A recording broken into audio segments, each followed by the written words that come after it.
ni ndoto ya kuota uko mbele ya watu wengi sana, au umesimama mbele ya watu wengi sana.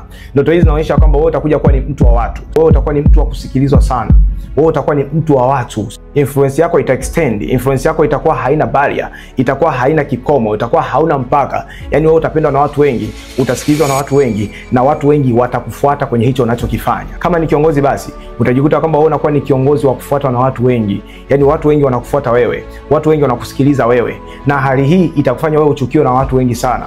Unajua watu wengi ambao wanaota wako mbele ya watu wengi huwa wanakuwa wanachukiwa sana. Kwa nini unachukiwa? Ni kwa sababu wewe unapendwa sana, ni kwa sababu wewe unasikilizwa sana, ni kwa sababu wewe unafuatwa sana.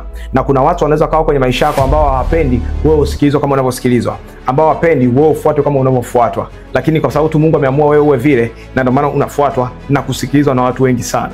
Sasa pia unapoota ndoto hizi zitategemeana. Sasa kama unaota uko mbele ya watu wengi ambao ni akina mama, ina maana wewe utakuwa na influence, ama utakuwa na nguvu, ama utakuwa na ushawishi mkubwa sana juu ya akina mama kwenye hilo unalolifanya. Kama ni siasa, basi watu wengi watakao kuwa nakufuata watakuwa ni jinsia ya kina mama, ama watakuwa ni akina mama.